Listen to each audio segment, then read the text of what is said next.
Uhayikum bitahiyatul Islam, tahiyatul bil ahlil jannah, tahiyatul mubarakah. Assalamualaikum warahmatullahi wabarakatuh. Ikhwan wa akhwat fillah rahimatullah. Alhamdulillahirabbil alamin. Kita masih senantiasa diberikan kesehatan, keluangan waktu sehingga bisa bermuhajahah kembali. Hari ini bertepatan dengan hari Senin, di tempat yang indah, di tempat yang baik ini, di Talang Telaga, Ubud, Bali. Ikhwan fillah rahimatullah. Pernah dalam satu kesempatan seorang jamaah bertanya kepada saya, "Ustadz, sudah 15 tahun saya berumah tangga dengan suami.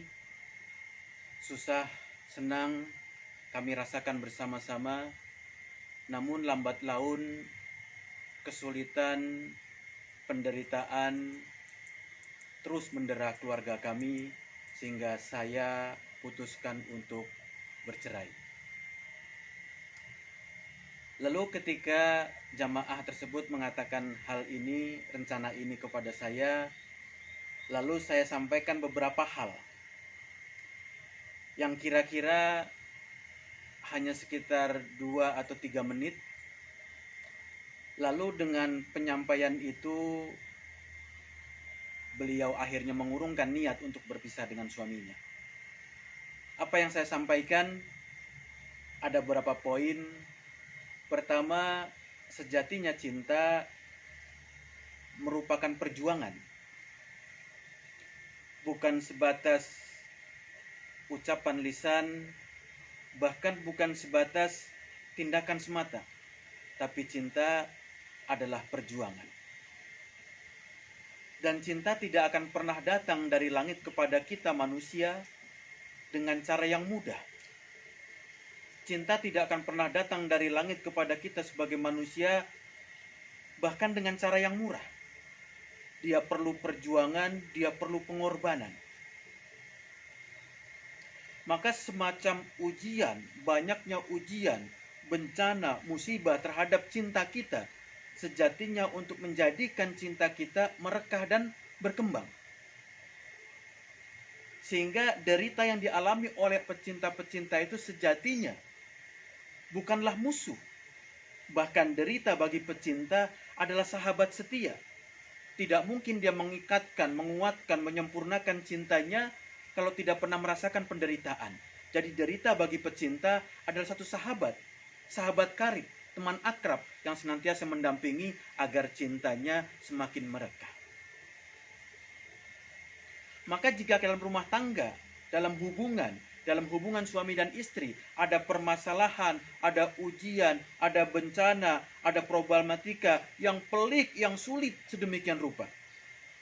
Lalu pilihannya ada kepada kita. Apakah kita akan mengambil jalan dan keputusan untuk berpisah dan bercerai? Atau kita menunggu merekahnya cinta kita setelah diterpa ujian, musibah, dan bencana? Karena Allah melalui Rasulnya mengajarkan kepada kita, sejatinya kebaikan orang-orang beriman itu dia dapatkan setelah diberikan ujian. Kemuliaan seorang beriman itu diberikan oleh Allah setelah ditimpakan berbagai macam permasalahan. Allah muliakan orang-orang beriman itu setelah dia ditimpakan problematika dalam kehidupannya. Lalu ditinggikan oleh Allah, dimuliakan oleh Allah. Wa may yuridillaha bihi khairan yuhsib lahum. Kalau Allah ingin berikan kebaikan kepada umatnya, kepada hambanya, kepada manusia, maka ditimpakan ujian, bencana, musibah. Agar apa? Dengan cara seperti itu makin mengokohkan cinta dia kepada pasangannya, kepada anaknya, kepada rumah tangganya, kepada Allah, kepada Rasulnya. Maka setelah kisah sederhana ini, penyampaian yang sederhana ini, jamaah tadi mengurungkan niatnya untuk berpisah dengan suaminya. Dengan harapan, dengan terpaan ujian, musibah, bencana, maka detik itu pula cinta mereka akan merekah dan mekar kembali. Ikhwan fillah rahimatullah. Maka ujian musibah bagi orang beriman adalah teman setia buat kita semua. Untuk menguji, untuk menaikkan kadar kecintaan kita kepada Allah, kepada Rasul, kepada suami, kepada istri, kepada anak, kepada rumah tangga, dan kepada yang lainnya. Assalamualaikum warahmatullahi wabarakatuh.